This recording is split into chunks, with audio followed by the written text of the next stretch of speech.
Welcome to the general engineering class. Here we discuss inverter and UPS. First, inverter. An inverter converts direct current DC into alternating current AC. Usually they are used to supply AC supply from DC sources such as rechargeable batteries and solar panels. ഒരു inverter എന്ന് പറയുന്നത് D C സോഴ്സിൽ നിന്നും A C supply produce ചെയ്യാൻ ഉപയോഗിക്കുന്ന ഡിവൈസാണ് inverter എന്നത്. D C sources ആയ rechargeable battery അല്ലെങ്കിൽ സോളാർ പാനലിൽ നിന്നും ഡയറക്റ്റ് ആയിട്ട് നമുക്ക് എന്ത് ചെയ്യും, എ സി സപ്ലൈ നിർമ്മിക്കാൻ ഉപയോഗിക്കുന്ന ഡിവൈസിനെയാണ് ഇൻവെർട്ടർ എന്ന് പറയുക. അതായത് 230 വോൾട്ട് എ സി 50 ഹെർട്സ് ഉള്ള എ സിയെ നമ്മുടെ 12 വോൾട്ട് ഡി സി ബാറ്ററിയിൽ നിന്നും നമുക്ക് നിർമ്മിക്കാൻ കഴിയും. ഇതിനുപയോഗിക്കുന്ന ഉപകരണമാണ് ഇൻവെർട്ടർ എന്ന് പറയുന്നത്. Figure shows A simple inverter circuit. The positive terminal of a battery is connected to the center tap of the primary of a transformer. The negative terminal switches between the two ends of the primary windings, usually 50 times in a second.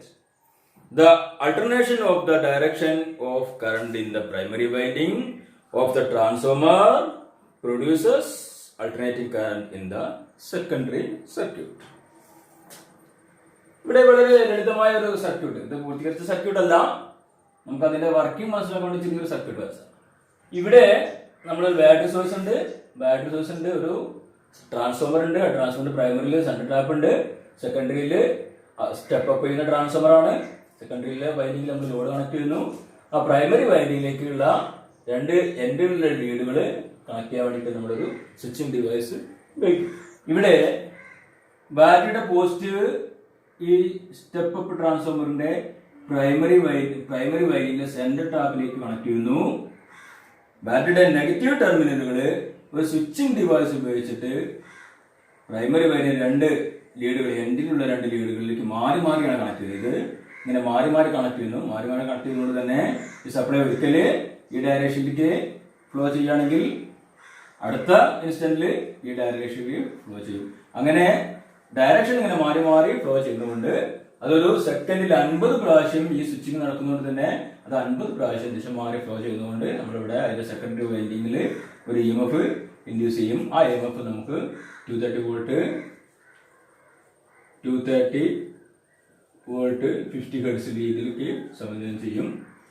അപ്പൊ അങ്ങനെ നമ്മൾ ലോഡിലേക്ക് ഇടും. ഇതിന്റെ circuit അല്ല, ഇതിന്റെ idea കിട്ടാൻ വേണ്ടി ഞാൻ വരച്ചൊരു സർക്യൂട്ടാണ്. ഇതിന്റെ യഥാർത്ഥ സർക്യൂട്ട് ഇങ്ങനെയൊന്നുമല്ല, ഒരുപാട് ഇലക്ട്രോണിക് കമ്പോണൻസുകളൊക്കെ ഉണ്ടാവും. അപ്പൊ ഇതാണ് ബേസിക് ഐഡിയ, ഇൻവെർട്ടറിന്റെ ബേസിക് ഐഡിയ എന്ന് പറയുന്നത്. ഇതൊരു ഇൻവെർട്ടറിന്റെ ബ്ലോക്ക് ഡയഗ്രമാണ്, സ്കീമാറ്റിക്കിന്റെ ഡയഗ്രമാണ്. ഇതിലൊരു AC ലൈൻ ഉണ്ട്. AC ലൈൻ എന്ന് പറഞ്ഞാൽ നമ്മുടെ KCBയിൽ ലഭിക്കുന്ന AC. ആ AC നമ്മൾ നേരെ ഒരു സ്വിച്ച് റിലേ വഴി AC ഔട്ട്പുട്ട് ലോഡുകളിലേക്ക് കണക്ട് ചെയ്യുന്നുണ്ട്. അതുപോലെ തന്നെ AC ലൈൻ നേരെ ഒരു ബാറ്ററി ചാർജറിലേക്ക്, ബാറ്ററി ആണ് ഇരിക്കുന്നത്, ബാറ്ററിയാണ്. ഈ ബാറ്ററിയെ ചാർജ് ചെയ്യാൻ വേണ്ടി നമ്മൾ AC ലൈൻ നേരിട്ട് ബാറ്ററി ചാർജ് വഴി ബാറ്ററിയിലേക്ക് കൊടുക്കുന്നുണ്ട്. അതുപോലെ തന്നെ ബാറ്ററിയിൽ നിന്നുള്ള DC ഒരു ഇൻവെർട്ടറിന്റെ ഇൻപുട്ടിലേക്ക് കൊടുക്കുന്നുണ്ട്. ഇൻവെർട്ടർ പ്രവർത്തിച്ച് ഇൻവെർട്ടറിന്റെ ഔട്ട്പുട്ട് നേരെ സ്വിച്ച് റിലേ വഴി AC ഔട്ട്പുട്ടിലേക്ക് കൊടുക്കുന്നുണ്ട്. ഇവിടെ AC ഇല്ലാത്ത സമയങ്ങളിൽ എന്ത് സംഭവിക്കുന്നു? ഈ സ്വിച്ച് റിലേ ഇൻവെർട്ടറിലെ കണക്ഷൻ നേരെ AC ഔട്ട്പുട്ടിലേക്ക് കൊടുക്കും. AC ഉള്ള സമയങ്ങളിൽ ഈ ഇൻവെർട്ടറിന്റെ കണക്ഷൻ മാറ്റിയിട്ട് പകരം AC ഡയറക്റ്റ് ആയിട്ട് സ്വിച്ച് റിലേ വഴി ഔട്ട്പുട്ടിലേക്ക് ലോഡിലേക്ക് കൊടുക്കും. അപ്പൊ അങ്ങനെ ACയെയോ അല്ലെങ്കിൽ ഇൻവെർട്ടറിന്റെ കണക്ഷനോ മാറ്റി കൊടുക്കുന്ന സംവിധാനമാണ് ഈ സ്വിച്ച് റിലേ എന്ന് പറയുന്നത്. AC മെയിൻസ് അതുപോലെ തന്നെ AC മെയിൻസ് ബാറ്ററി ചാർജിലേക്ക്, ACയുടെ സമയങ്ങളിലെല്ലാം ബാറ്ററി ചാർജിലേക്ക് വരും. ബാറ്ററി ചാർജറിൽ നിന്നും DC ആയിട്ട് അത് നേരെ ബാറ്ററിയിലേക്ക് കൊടുക്കും. ബാറ്ററി ചാർജ് ചെയ്തുകൊണ്ടേയിരിക്കും. ബാറ്ററി നിശ്ചിത ചാർജ് ആയി കഴിഞ്ഞാൽ അതിനെ ചാർജിങ് കട്ട് ഓഫ് ചെയ്യാനുള്ള സംവിധാനം എല്ലാം ഈ ബാറ്ററി ചാർജ് സർക്യൂട്ടിൽ ഉണ്ടാവും. അങ്ങനെ ബാറ്ററി ഫുള്ളി ചാർജഡായി ഇരിക്കും. ഈ ബാറ്ററിയിൽ നിന്നും കണക്ഷൻ ഇൻവെർട്ടറിലേക്ക് വരുന്നു. ഇൻവെർട്ടർ എപ്പോഴാണ് വർക്ക് ചെയ്യുന്നത്? ഇൻവെർട്ടർ വർക്ക് ചെയ്യുന്നത് എ സി മീൻസ് പോകുന്ന സമയത്ത്, എ സി ഫെയിലിയർ ആവുന്ന സമയത്ത് ഇൻവെർട്ടർ ഓൺ ആവും. ഇൻവെർട്ടർ ഓൺ ആകാൻ സ്വിച്ച് റിലേ ഒരു സംവിധാനം ഉണ്ട്. ആ സ്വിച്ച് റിലേ ഓൺ ആയി കഴിഞ്ഞിട്ട് ഇൻവെർട്ടർ ഓട്ടോമാറ്റിക് ഓൺ ആവും. ഇൻവെർട്ടർ ഓൺ ആയി ഇൻവെർട്ടറിന്റെ കണക്ഷനാണ് പിന്നീട് ഔട്ട്പുട്ടിലേക്ക് പോകുന്നത്. അപ്പൊ എ സി ഫെയിൽ ചെയ്യുന്ന സമയത്തെല്ലാം ഇൻവെർട്ടറിൽ നിന്നുള്ള ഔട്ട്പുട്ടാണ് എവിടേക്ക് പോവുക, നമ്മുടെ ഡോഡിലേക്ക് പോവുക. എ സി ഉള്ള സമയങ്ങളിൽ എ സി ലൈൻ ഡയറക്റ്റ് ആണ് ഔട്ട്പുട്ടിലേക്ക് പോവുക. അങ്ങനെ രണ്ടും മാറിക്കൊടുക്കാനുള്ള സംവിധാനമാണ് സ്വിച്ച് റിലേ എന്ന് പറയുന്നത്. ഇത്രയുമാണ് ഒരു ഇൻവെർട്ടറിന്റെ block diagram. Okay, A C input. The AC input is 230 volt 50 Hz AC supply line. Battery charger. The battery charger is a full wave rectifier without filter. ഇതൊരു ഫുൾ വേവ് റെക്ടിഫയർ ആണ്. അതിന് filter കപ്പാസിറ്ററുകളൊന്നും ഉപയോഗിക്കുന്നില്ല. Full wave rectifier without filter. The pulsating DC from the rectifier keeps the battery charged. ഇതിൽ നിന്നുള്ള pulsating DC ബാറ്ററിയെ എപ്പോഴും charge ആയിട്ട് keep ചെയ്യുന്നു. When the main power supply is available. Main power supply ലഭിക്കുന്ന സമയങ്ങളിലെല്ലാം battery fully charge ആക്കാൻ വേണ്ടി battery charger സഹായിക്കും. There will be automatic cut-off circuit to stop charging when the battery kept fully charged. Battery ഫുള്ളായി charge ചെയ്ത് കഴിഞ്ഞാൽ automatic ആ charge cut off ചെയ്യാൻ വേണ്ടി ഒരു സ്വിച്ച് ഇതില് ഓട്ടോമാറ്റിക് സ്വിച്ച് ഇതില് ചാർജറിൽ ഉണ്ടാവും എന്ന് പറയുന്നത്. Next battery usually lead acid battery of 12 volt is used. ഇത് സാധാരണയായിട്ട് ലെഡ് ആസിഡ് ബാറ്ററി 12 വോൾട്ടിന്റെ ലെഡ് ആസിഡ് ബാറ്ററിയാണ് ഇവിടെ ഇൻവെർട്ടറിന് ഉപയോഗിക്കുന്നത്. ആംബിയർ ഹവർ അതായത് H of the battery depends on the A C load and backup duration required. ഈ ബാറ്ററിയുടെ എച്ച് ആണ്. അത് എത്ര സമയം നമുക്ക് അതിന് ഔട്ട്പുട്ട് കിട്ടണം, എത്രമാത്രം പവർ ഔട്ട്പുട്ട് കിട്ടണം എന്നൊക്കെ തീരുമാനിക്കുന്നതിനനുസരിച്ചാണ് നമ്മൾ ബാറ്ററിയുടെ എച്ച് തീരുമാനിക്കുന്നത്. അങ്ങനെ എച്ച് 100 എച്ച് 150 എച്ച് അങ്ങനെ എച്ച് ഉള്ള ബാറ്ററികൾ ലഭ്യമാണ്. അപ്പൊ ബാറ്ററിയുടെ എച്ച് കൂടുന്നതനുസരിച്ച് കൂടുതൽ സമയം നമുക്ക് എന്ത് കിട്ടും, ഔട്ട്പുട്ട് കിട്ടും. അതുപോലെ കൂടുതൽ ലോഡുകൾ നമുക്ക് ഔട്ട്പുട്ടിൽ കണക്ട് ചെയ്യാൻ കഴിയും. അങ്ങനെയാണ് ബാറ്ററിയുടെ എച്ച് തീരുമാനിക്കുന്നത്. Now tubular batteries R available for exclusive usage of inverters. Tubular batteries ആണ് ഇൻവെർട്ടറിന് കൂടുതൽ ടൈം ലാസ്റ്റ് ചെയ്യാൻ വേണ്ടിയും കൂടുതൽ എച്ച് ലഭിക്കാനും വേണ്ടി ട്യൂബുലർ ബാറ്ററീസ് ആണ് ഇതിൽ ഉപയോഗിക്കുന്നത്, ഇൻവെർട്ടറുകളിൽ ഉപയോഗിക്കുന്നത്. The user should check the battery water level frequently for battery life. നമ്മള് വീട്ടുകാര് ഇടയ്ക്കൊക്കെ ഈ ബാറ്ററിയിൽ സ്റ്റോറേജ് ബാറ്ററി ആകുമ്പോൾ അതിൽ വാട്ടർ ലെവൽ ഉണ്ട്. അതിനുള്ളിൽ വാട്ടർ ലെവൽ കാണിക്കാൻ വേണ്ടി അതിന് ഇൻഡിക്കേറ്റർ ഒക്കെ ഉണ്ടാവും. ആ വാട്ടർ ലെവൽ നമ്മൾ ഇടയ്ക്കിടയ്ക്ക് പരിശോധിക്കണം. എങ്കിൽ മാത്രമേ ബാറ്ററിന്റെ ലൈഫ് ലാസ്റ്റ് ചെയ്യത്തുള്ളൂ. This battery is supplying the required power when the main supply line interrupted. ഈ ബാറ്ററി നമുക്ക് ആവശ്യമായ സപ്ലൈ നൽകുന്ന ഏത് സമയത്താണ് മെയിൻ സപ്ലൈ ഇന്ററപ്റ്റ് ചെയ്യുന്ന സമയത്ത് ഈ ബാറ്ററിയിൽ നിന്നുള്ള സോഴ്സ് DC സോഴ്സ് ഉപയോഗിച്ചിട്ടാണ് ഇൻവെർട്ടർ വർക്ക് ചെയ്യുന്നത്. ആ ഇൻവെർട്ടർ വഴി എന്ത് ചെയ്യുന്നു, നമുക്ക് ഔട്ട്പുട്ട് 230 വോൾട്ട് AC ലഭിക്കും. Next inverter. The inverter converts the DC power of the battery into AC power. ഈ ഇവിടെയുള്ള ഈ ഇൻവെർട്ടർ ആണ് നമ്മുടെ ഈ ബാറ്ററിയിലുള്ള DC പവറിനെ AC പവറായിട്ട് കൺവേർട്ട് ചെയ്യുന്ന സർക്യൂട്ട് എന്ന് പറയുന്നത്. ഇതാണ് inverter circuit. The output is 230 volt 50 Hz approximately. ഇൻവെർട്ടറിൽ നിന്നുള്ള ഔട്ട്പുട്ട് ഏകദേശം 230 വോൾട്ട് ഉണ്ടാവും. അതുപോലെ തന്നെ 50 Hz ആവും. കറക്റ്റ് പ്രോപ്പർ ആവണം എന്നില്ല. The output will be somewhat square wave shaped for ordinary inverters. Costly inverters with pure sine wave output is also available. അതായത് inverter low cost inverter ആണെങ്കിൽ അതിൽ സ്ക്വയർ വേവ്സ് ഉള്ള ഔട്ട്പുട്ടാണ് നമുക്ക് കിട്ടുക. അതേസമയം കോസി ഇൻവേർട്ടേഴ്സ് ആണെങ്കിൽ സൈൻ വേവ് ഉള്ള എന്ത് കിട്ടും, AC ഔട്ട്പുട്ട് തന്നെ ലഭിക്കുന്ന തരം ഇൻവെർട്ടറുകളും ലഭ്യമാണ്. Okay, next automatic relay circuit. These are sensor circuit to check the presence of the AC main supply. ഈ സ്വിച്ച് റിലേ സർക്യൂട്ട് എന്ന് പറയുന്നത് അത് ഓട്ടോമാറ്റിക് റിലേ സർക്യൂട്ട് ആണ്. അതെന്താണ് അതിന്റെ പ്രധാന ആവശ്യം? അത് AC സർക്യൂട്ട് ഇവിടെ മെയിൻസിൽ AC ഉണ്ടോ ഇല്ലേ എന്ന് മനസ്സിലാക്കാൻ ഉള്ള സെൻസർ ഉണ്ടാവില്ലേ. When the main supply is available, the relay will connect to the output. ഇവിടെ AC ലൈൻ അവൈലബിൾ ആണെങ്കിൽ നമ്മുടെ ഈ സ്വിച്ച് സർക്യൂട്ട് നേരെ AC ഔട്ട്പുട്ടിലേക്ക് കടത്തിവിടും. When the AC mains is interrupted, the inverter will be automatically switched on and the AC output will be connected to the output devices through the relay. നമ്മുടെ AC mains interrupt ചെയ്യുന്ന സമയത്ത്, അതായത് AC supply കട്ടാവുന്ന സമയത്ത് നമ്മുടെ inverter automatically start ചെയ്യുകയും അത് AC ഉൽപ്പാദിപ്പിക്കുകയും ചെയ്യുന്നു. ആ ഉൽപ്പാദിപ്പിക്കുന്ന ACയെ ഈ റിലേ എന്ത് ചെയ്യും, നേരെ ഔട്ട്പുട്ടിലേക്ക് കടത്തിവിടും. ഇതാണ് ഒരു ഇൻവെർട്ടർ സർക്യൂട്ടിന്റെ വർക്കിംഗ് എന്ന് പറയുന്നത്. Okay, next UPS.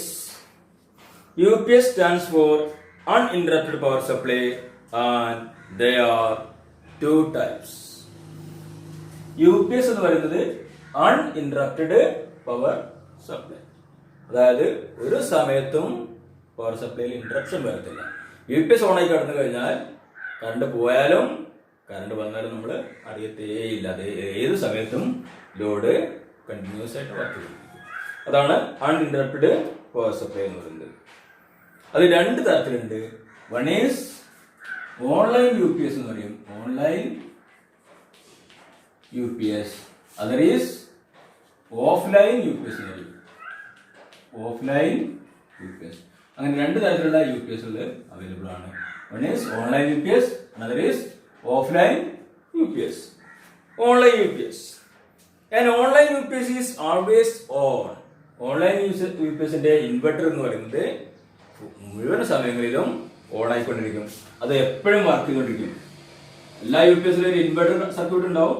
ആ ഇൻവെർട്ടർ സർക്യൂട്ട് മുഴുവൻ സമയങ്ങളിലും എന്ത് ചെയ്യും, വർക്ക് ചെയ്യുന്നതാണ് ഓൺലൈൻ UPS എന്ന് പറയുന്നത്.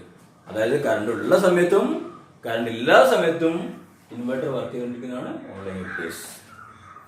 Its inverter is continuously working and the power from this inverter is always powering the loads such as computers, medical instruments, etc.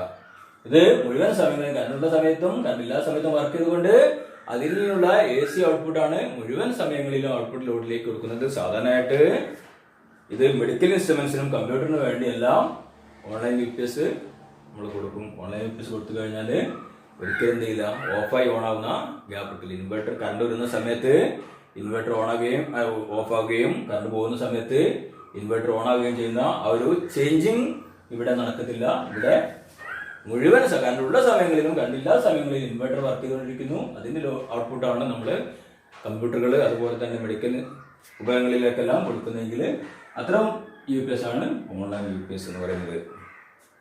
Hence, no change or time is required during power failure.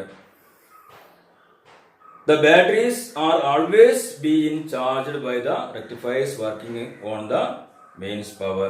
The output is always constant and perfect sine wave. It is also protect the connected devices from the common power problem such as surge voltage, voltage variation, etc. നേരത്തെ പറഞ്ഞ പോലെ ഇത് full time work ചെയ്തുകൊണ്ടിരിക്കും. അത് മാത്രമല്ല ഇതിൽ നിന്ന് perfect sine wave ആണ് കിട്ടുക. പെർഫെക്റ്റ് സൈൻ വേവ് കിട്ടും, 50 Hz കിട്ടും. അതുപോലെ തന്നെ ഇതിന്റെ വോൾട്ടേജ് സ്റ്റെബിലിറ്റി ഉണ്ടാവും. വോൾട്ടേജ് ഇങ്ങനെ കൂടി കുറഞ്ഞിരിക്കില്ല. 230 വോൾട്ട് പറയുന്നത് നമുക്ക് 230 വോൾട്ട് തന്നെ കണ്ടിന്യൂസ് ആയിട്ട് കിട്ടിക്കൊണ്ടിരിക്കും. വോൾട്ടേജ് കൂടി കുറഞ്ഞിരിക്കില്ല. അതുപോലെ ഫ്രീക്വൻസിയിൽ മാറ്റം വരത്തില്ല. സൈൻ വേവ് പെർഫെക്റ്റ് ആകും എന്ന രീതിയിലായിരിക്കും ഈ ഇൻവെർട്ടർ ഉണ്ടാവും. ഓക്കെ, അതുകൊണ്ട് തന്നെ സർജ് വോൾട്ടേജിൽ നിന്നും അതുപോലെ വോൾട്ടേജ് വേരിയേഷനിൽ നിന്നെല്ലാം ഡിവൈസുകളെ പ്രൊട്ടക്ട് ചെയ്യാൻ ഓൺലൈൻ UPSന്. Next, offline UPS. An offline UPS remains idle until a power failure occurs. When the power failure occurs, its inverter is on instantaneously and the power is restored within 5 to 8 milliseconds with the help of solid state relays.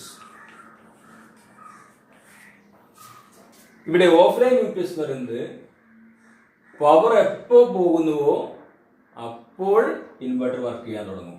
അതുവരെ inverter ഓഫായി കിടക്കും. അതേസമയം battery full time charge ചെയ്തുകൊണ്ടേയിരിക്കും. അത് online U P S ആണെങ്കിലും offline U P S ആണെങ്കിലും battery full time charge ചെയ്തുകൊണ്ടിരിക്കും. Battery charge ചെയ്തുകൊണ്ടിരിക്കും. Offline U P എസിൽ എപ്പോഴാണോ പവർ ഫെയിലിയർ സംഭവിക്കുന്നത് ആ സമയത്ത് ഇൻവെർട്ടർ ഓട്ടോമാറ്റിക് ഓൺ ആവും. അതിനുവേണ്ടി ഒരു ഓട്ടോമാറ്റിക് സ്വിച്ചിങ് സിസ്റ്റം അതിലുണ്ടാവും. സോളിഡ് സ്റ്റേറ്റ് സ്വിച്ചിങ് സിസ്റ്റം ഉണ്ടാവും. അത് 5 to 8 മില്ലി സെക്കൻഡിനുള്ളിൽ എന്ത് ചെയ്യും? ചേഞ്ച് ചെയ്യും.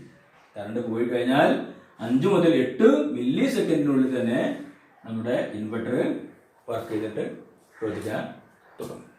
ഓക്കെ, അതാണ് ഓഫ്ലൈൻ യു പി എസ് എന്ന് പറയുന്നത്. ഓഫ്ലൈൻ യു പി എസ് ആകുമ്പോൾ എപ്പോഴാണോ കറണ്ട് പോകുന്നത് ആ സമയത്ത് മാത്രമാണ് അതിൻ്റെ ഇൻവെർട്ടർ വർക്ക് ചെയ്യുക. ആ ഇൻവെർട്ടർ വർക്ക് ചെയ്യുന്നത് കണക്ട് ചെയ്യാൻ വേണ്ടി 5 മുതൽ 8 വരെ മില്ലി സെക്കൻഡിനുള്ളിൽ ആ ചേഞ്ചിങ് നടക്കും. അതിന് സോളിഡ് സ്റ്റേറ്റ് സ്വിച്ച് ആണുകൾ ഉപയോഗിക്കുക, റെഗുലേറ്റേഴ്സ് ആണ് ഉപയോഗിക്കുക. Okay, next comparison between inverter and U P S. Comparison between inverter and UPS. UPS means uninterrupted power supply. UPS and the inverter have the same function of providing backup power during the power failure. However, there are some differences. They are listed below. UPS ഉം ഇൻവെർട്ടറും നമുക്ക് power failure എന്ന സമയത്ത് failure ഉണ്ടാകുന്ന സമയത്ത് AC പ്രദാനം ചെയ്യുന്ന ഉപകരണങ്ങൾ രണ്ടും സാധനം ഒന്ന് തന്നെയാണ്. പക്ഷെ അത് തമ്മിൽ ചില വ്യത്യാസങ്ങളുണ്ട്. അവ ഏതൊക്കെയാണെന്ന് നോക്കാം. First one, change over time. Change over time. Change over time. A standard UPS takes 3 to 8 milliseconds for switching to the batteries after the main power failure. അതായത് 3 to 8 മില്ലി സെക്കൻഡ് ടൈം എടുത്തിട്ട് ഒരു standard നിലവാരമുള്ള ഒരു U P S power പോയി കഴിഞ്ഞാൽ അത് ഇൻവെർട്ടറിന്റെ power ഔട്ട്പുട്ടിലേക്ക് കൊടുക്കാൻ വേണ്ടി 3 മുതൽ 8 വരെ സെക്കൻഡിനുള്ളിൽ അത് ചെയ്യും. But A typical inverter takes 500 milli seconds for the change over. ഒരു ടിപ്പിക്കൽ ആയിട്ടുള്ള ഇൻവെർട്ടറാണ് നമ്മൾ ഉപയോഗിക്കുന്നത്. 500 മില്ലി സെക്കൻഡ് എടുക്കും ചേഞ്ച് ഓവർ ചെയ്യാൻ വേണ്ടി. പവർ പോയിട്ട് നമ്മുടെ ബാറ്ററിയിൽ നിന്നുള്ള ഔട്ട്പുട്ട് ഇൻവെർട്ടർ വഴിയുള്ള ഔട്ട്പുട്ട് കിട്ടാൻ വേണ്ടി 500 മില്ലി സെക്കൻഡ് ടൈം എടുക്കും സാധാരണയായിട്ടുള്ള ഒരു ഇൻവെർട്ടർ എന്ന് പറയുന്നത്. അപ്പോൾ നല്ലൊരു സ്റ്റാൻഡേർഡ് യു പി എസ് എന്ന് പറയുന്നത് 3 മുതൽ 8 വരെ മില്ലി സെക്കൻഡ് ടൈം എടുക്കുന്നുള്ളൂ. അതായത് സാധാരണ ഓർഡിനറി ഇൻവെർട്ടർ എന്ന് പറയുന്നത് 500 മില്ലി സെക്കൻഡ് ടൈം എടുക്കും. അതിനെ മനസ്സിലാക്കാൻ കഴിയും. ഒരുപാട് സമയം വ്യത്യാസമുണ്ട്. അതുകൊണ്ട് തന്നെ ആ ഗ്യാപ്പ് ഉണ്ടപ്പോൾ ഈ കമ്പ്യൂട്ടറൊക്കെ കൊടുത്തു കഴിഞ്ഞാൽ കമ്പ്യൂട്ടറൊക്കെ റീബൂട്ട് ചെയ്യും, ടി വി ഒക്കെ ഓണായി ഓഫ് ആവും. അങ്ങനെയുള്ള സമയം കൊടുക്കുമ്പോൾ ഇത് 500 മില്ലി സെക്കൻഡ് ഒക്കെ എടുക്കുകയാണെങ്കിൽ. Second one, automatic voltage regulation. Automatic voltage regulation. UPS have automatic voltage regulations at on average at 220 volt. UPS നമുക്ക് വോൾട്ടേജ് റെഗുലേഷൻ ഉണ്ട്. നേരത്തെ പറഞ്ഞു വോൾട്ടേജ് റെഗുലേഷൻ ഉണ്ട്. അത് ഫുൾ ടൈം വോൾട്ടേജ് റെഗുലേറ്റ് ചെയ്യുന്നതാണ് UPS എന്ന് പറയുന്നത്. But there is no voltage regulation for inverters since the input mains is directly fed to the output of the inverter. അതേസമയം ഇൻവെർട്ടറിൽ വോൾട്ടേജ് റെഗുലേഷൻ ഇല്ല. പകരം എപ്പോഴാണോ പവർ ഉണ്ടാകുന്നത് ആ പവർ നേരിട്ട് ലോഡിലേക്ക് കൊടുക്കുന്നു. എപ്പോഴാണോ പവർ ഫെയിലിയർ ഉണ്ടാകുന്നത് അപ്പോഴാണ് ഇൻവെർട്ടറിലെ കറണ്ട് ലോഡിലേക്ക് കൊടുക്കുന്നത്. അപ്പോൾ AC മെയിനിൽ ഡയറക്റ്റ് കൊടുക്കുന്ന സമയത്ത് AC-യിലുള്ള ഫ്ലക്ച്വേഷൻ മുഴുവനും എന്ത് ചെയ്യും? ഔട്ട്പുട്ടിൽ എഫക്ട് ചെയ്യും. Next, cost. The cost of the UPS is more than that of inverter. അതുകൊണ്ട് തന്നെ ഈ UPSന്റെ കോസ്റ്റ് കൂടുതലാണ് ഇൻവെർട്ടറിന്. ഇൻവെർട്ടറിന് വില കുറവും UPSന് വില കൂടുതലുമാണ്. Fourth one, UPS is to provide power to costly and sensitive electronics devices such as computers, medical instruments, etc. Whereas the inverters are used as backup power domestic appliances such as fan, light, TV, etc. അതുകൊണ്ട് തന്നെ UPS നമ്മൾ സാധാരണയായിട്ട് ഉപയോഗിക്കുന്നത് electronics device ആയ computers, medical equipments തുടങ്ങിയ precious sensitive ആയിട്ടുള്ള electronic ഡിവൈസസിന് UPS നിർബന്ധമാണ്. അവിടെ എന്ത് പറ്റില്ല, ഇൻവെർട്ടർ പറ്റില്ല. അതിനകത്ത് പറഞ്ഞു കമ്പ്യൂട്ടറൊക്കെ റീബൂട്ട് ചെയ്യാനൊക്കെ സാധ്യതയുണ്ടേതാണ്. ഇൻവെർട്ടർ കൊടുത്തു കഴിഞ്ഞാൽ UPS ആണെങ്കിൽ റീബൂട്ട് ചെയ്യത്തില്ല. അപ്പോൾ ഓഫായി ഓൺ ആകാതിരിക്കാൻ വേണ്ടിയിട്ടാണ് നമ്മൾ അവിടെ UPS തന്നെ ഉപയോഗിക്കുന്നത്. UPS എന്ന് പറഞ്ഞാൽ അൺഇൻറ്ററപ്റ്റഡ് പവർ സപ്ലൈ. ഓക്കെ. അതേസമയം വീട്ടിലെ ലോഡുകളായ TV, ഫാന്, ലൈറ്റ് തുടങ്ങിയവർക്കെല്ലാം ഇൻവെർട്ടർ മതി. അത് കറണ്ട് പോയി വരുന്ന സെക്കൻഡ് 500 മില്ലി സെക്കൻഡിലൊക്കെ ചേഞ്ച് ഓവർ ചെയ്താൽ ഇപ്പോൾ നമുക്ക് ഫാന് ഓഫായി വേണമെങ്കിൽ പ്രശ്നമില്ല. Okay. Next, batteries. The runtime of an inverter is dependent on the battery power and the number of plugs utilizing the inverter at a given time. As the amount of equipment utilizing the inverter increases, the runtime will decrease. In order to prolong the runtime of an inverter, additional batteries can be added to the inverter. When attempting to add more batteries to an inverter, there are two basic options for installation: series configuration and parallel configuration. അതായത് batteries ഒരു ഇൻവെർട്ടറിന്റെ working time എത്രമാത്രം അത് work ചെയ്യണം, run time തീരുമാനിക്കുന്നത് ബാറ്ററിയാണ്.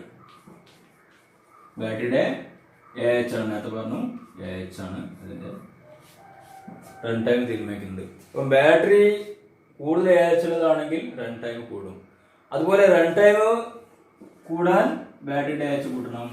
അതുപോലെ load, ഇൻവെർട്ടറിന്റെ ഔട്ട്പുട്ടിൽ നമ്മൾ എടുക്കുന്ന ലോഡ് കൂടുതലുണ്ടെങ്കിലും നമ്മുടെ AH കൂട്ടണം.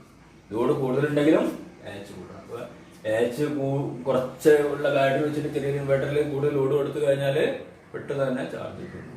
അപ്പോൾ AH കൂടുമ്പോൾ റൺ ടൈം കൂടും, അതുപോലെ തന്നെ കൂടുതൽ ലോഡ് ഔട്ട്പുട്ടിൽ ഉപയോഗിക്കാനും കഴിയും.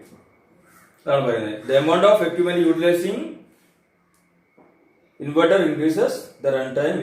അതായത് കൂടുതൽ ലോഡുകൾ ഇങ്ങനെ കൊടുത്തു കഴിഞ്ഞാൽ പെട്ടെന്ന് ഇൻവെർട്ടറിലെ ബാറ്ററിയിലെ ചാർജ് തീർന്നു, അതിന്റെ സമയം കുറയും ഇൻവെർട്ടർ ഉപയോഗിക്കുന്നത്. അതുകൊണ്ട് നമ്മൾ AH കൂട്ടുകയല്ല, ബാറ്ററിയുടെ എണ്ണം കൂട്ടുകയാണ് സാധാരണ ചെയ്യുക. അപ്പം ഒരു ബാറ്ററി പോലെ 2 ബാറ്ററി 3 ബാറ്ററി ഒക്കെ ഉപയോഗിക്കാം. ഇങ്ങനെ ബാറ്ററികൾ കൂടുതൽ ഉപയോഗിക്കുമ്പോൾ 2 രീതിയിൽ ആ ബാറ്ററിയെ കണക്ട് ചെയ്യാം. അതിലൊന്ന് പറയുന്ന പേരാണ് പാരലൽ കോൺഫിഗറേഷൻ എന്നും മറ്റൊന്ന് സീരീസ് കോൺഫിഗറേഷൻ എന്നും. 2 തരത്തിലാണ് കോൺഫിഗറേഷൻ നടത്തുന്നത്. പാരലൽ കോൺഫിഗറേഷനും ഒന്ന് സീരീസ് കോൺഫിഗറേഷനും. First series configuration.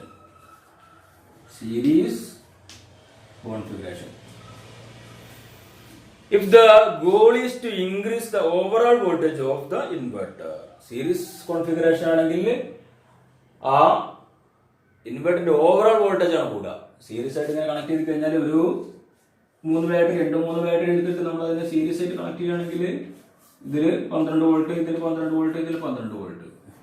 നമ്മൾ ഇതിന്റെ പോസിറ്റീവ് ഇതിന്റെ നെഗറ്റീവിലേക്ക്, ഇതിന്റെ പോസിറ്റീവ് ഇതിന്റെ നെഗറ്റീവിലേക്ക്, ഇതിന്റെ പോസിറ്റീവ് ഇതിന്റെ നെഗറ്റീവ് നമ്മൾ നമ്മുടെ ഇൻവെർട്ടറിലേക്ക് കൊടുക്കുകയാണ്.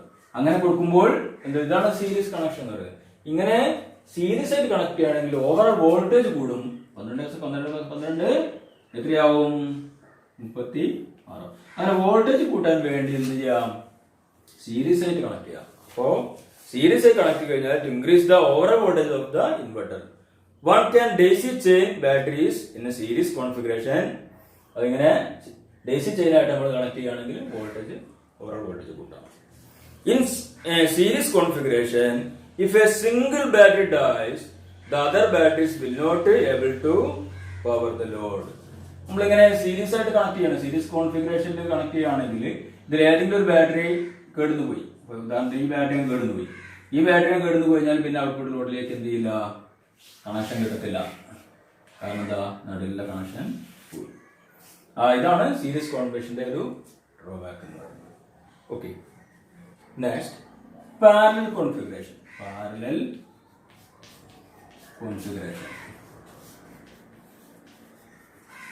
Parallel configuration. On the other hand, if the goal is to increase capacity and prolong the runtime of the inverter, one can connect batteries in a parallel configuration. In a parallel configuration, if a single battery dies, the other batteries will be able to power the load. നമ്മൾ parallel configuration ആണെങ്കിൽ നമ്മുടെ ഇവിടെ run time ആണ് കൂടുക. ഒരു battery, 2 battery, 3 battery എല്ലാം നമ്മൾ ഇങ്ങനെ പാരലായിട്ടാണ് കണക്ട് ചെയ്യുന്നത്. പാരലൈറ്റ് മീൻസ് ഇതിനെ പോസിറ്റീവ്, ഇതിലെ പോസിറ്റീവിലേക്ക് കണക്ട് ചെയ്തിട്ട് ഇത് പോസിറ്റീവ്, ഇതിലെ നെഗറ്റീവ്, ഇതിലെ പോസിറ്റീവ്, ഇതിലെ നെഗറ്റീവ്, അങ്ങനെ പാരലായിട്ട് കണക്ട് ചെയ്തിട്ട് പോസിറ്റീവിൽ നിന്നും നെഗറ്റീവിൽ നിന്നും നമ്മൾ ഔട്ട്പുട്ടിൽ കൊടുക്കുകയാണെങ്കിൽ, ഇൻവെർട്ടറിലേക്ക് കൊടുക്കുകയാണെങ്കിൽ ഇത് പാരലായിട്ടാണ് കണക്ട് ചെയ്യുന്നത്. അങ്ങനെ പാരലായിട്ട് കണക്കാണെങ്കിൽ ഇതിന് ഔട്ട്പുട്ട് വോൾട്ടേജ് 12 വോൾട്ട് തന്നെ ഉണ്ടാവുള്ളൂ. ഓരോന്നും 12 വോൾട്ട് ആണെങ്കിൽ ഇതിന്റെ ഇൻവെർട്ടറിന്റെ റൺ ടൈം ഒരുപാട് കൂടുതൽ സമയം വർക്ക് ചെയ്യും. അതുപോലെ തന്നെ കൂടുതൽ ലോഡ് എടുക്കാനും അതിന് കഴിയും. പക്ഷെ ഒരു ബാറ്ററി ഇതിൽ ഡെഡായി പോയെങ്കിൽ ആ ബാറ്ററി ഡെഡായി പോയതുകൊണ്ട് നമുക്ക് ഇവിടെ വോൾട്ടേജ് കിട്ടാക്കുന്നില്ല. ഇവിടെ 2 ബാറ്ററിയുടെ വോൾട്ടേജ് ഇവിടെ കിട്ടും. ഈ ബാറ്ററി പോയാലും പ്രശ്നമില്ല. അപ്പോൾ റൺ ടൈം കുറയുന്നു മാത്രം, അല്ലാതെ സിസ്റ്റം വർക്കിംഗ് നിൽക്കത്തില്ല. ഇതാണ് പാരലൽ കോൺഫിഗറേഷന്റെ പ്രത്യേകത. ഓക്കെ, ഇത്രയും മനസ്സിലായി കാണുമെന്ന് കരുതുന്നു. അടുത്ത ക്ലാസ്സിൽ നമുക്ക് വീണ്ടും കാണാം.